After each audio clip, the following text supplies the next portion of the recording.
पिछले किस्से में हमने मुन्नार के उन हरे भरे चाय के बागानों को देखा था जो किसी हरी चादर की तरह पहाड़ों पे बिछे हैं।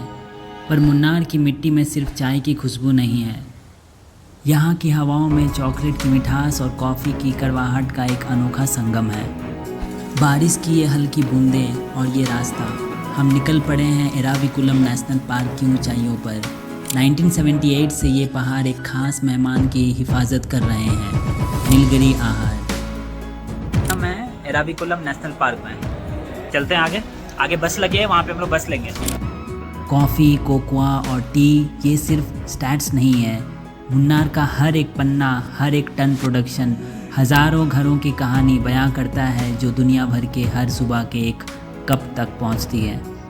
तो हम लोग डेस्टिनेशन पे ऑलमोस्ट पहुंच गए हैं, अभी उतरने का समय है। ये डेस्टिनेशन है और यहाँ से हम लोगों को फिर वॉक करके ऊपर जाना है। यहाँ पे और भी लोग खड़े हैं जिनका हो गया घूमना, वो वापस जाने के लिए यहाँ पे लाइन में लगे हुए हैं। तो यहाँ से हम लोग अब ऊपर जाएंगे, ऐसे करके ऊपर वॉक। बादल के पास आ चुके हैं। ये है एराविकुलम नेशनल पार्क और यहाँ की स्पेशलिटी यही बकरी है। गोट बोलो जो बोलो। अरे भाई मारेगा क्या है? मारेगा नहीं।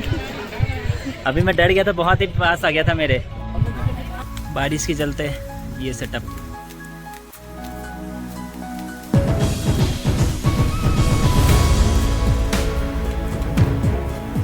तो अभी हम बहुत ही ऊपर आ चुके हैं, चारों तरफ सिर्फ बादल ही बादल है। और अगर मैं वो जिस नीलगिरी ताहर की बात कर रहा था वो देखो यहाँ पे, क्या सही है ना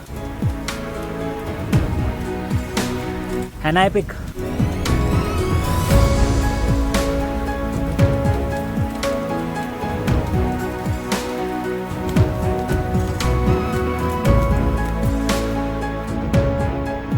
घंटे स्पेंड किया, वापस जाने का टाइम आ गया है। चाय के एक कप तक का सफ़र बागानों की खामोशी से लेकर मशीन के शोर तक का एक गहरा किस्सा है। पता है चाय की हर चुस्की में सुकून क्यों मिलता है? क्योंकि इसकी शुरुआत होती है फार्मर्स के उन हाथों से जो बड़ी बारीकी से एक एक पत्ती को टहनी से अलग करते हैं। इन पत्तियों को सबसे पहले सीटीसी यानी क्रशिंग, टीयरिंग और कर्लिंग से गुजारा जाता है, जहाँ 4 बार हीट और प्रेशर से इनका आकार बदल जाता है। फिर आता है फर्मेंटेशन का दौर।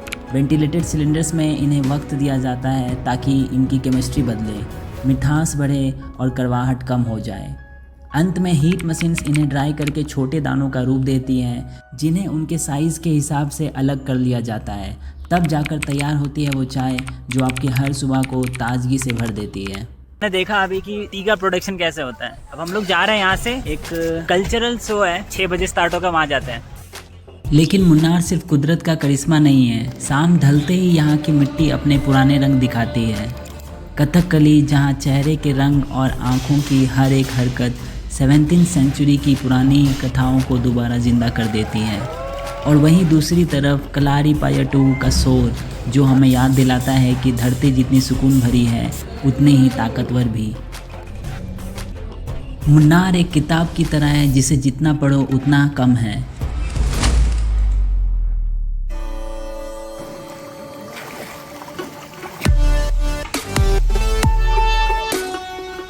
आज हम लोग मुन्नार में हैं। अब आज हम लोग का दूसरा जगह कहीं पे एक्सप्लोर करेंगे, तो चलते हैं आगे। रेडी हो गए हैं, सब लोग रेडी है, फैमिली रेडी है पूरा। हम लोग गाड़ी की तरफ जा रहे हैं, लेट्स गो। ये रहा नारियल पानी, 70 रुपीज़ का नारियल पानी यहाँ पे मिल रहा है।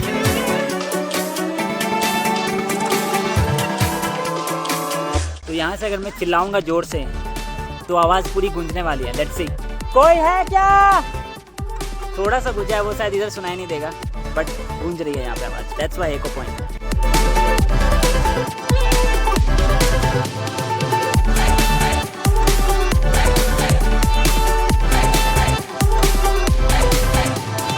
तो अभी हम आ चुके हैं रोज़ गार्डन में और मेरे चारों तरफ बस रोज़ ही रोज़ है। रोज़ के अलावा और भी यहाँ पे फ्लावर्स हैं, वो सब एक्सप्लोर करते हैं। अजीब अजीब टाइप के प्लांट्स भी हैं।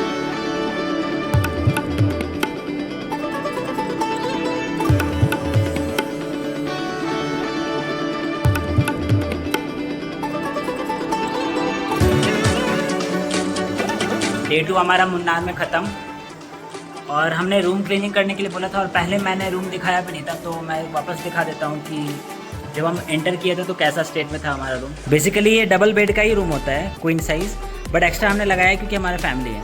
तो यहाँ पे ख़त्म हुआ है, मिलते हैं अब नेक्स्ट, कल मिलते हैं। Okay bye.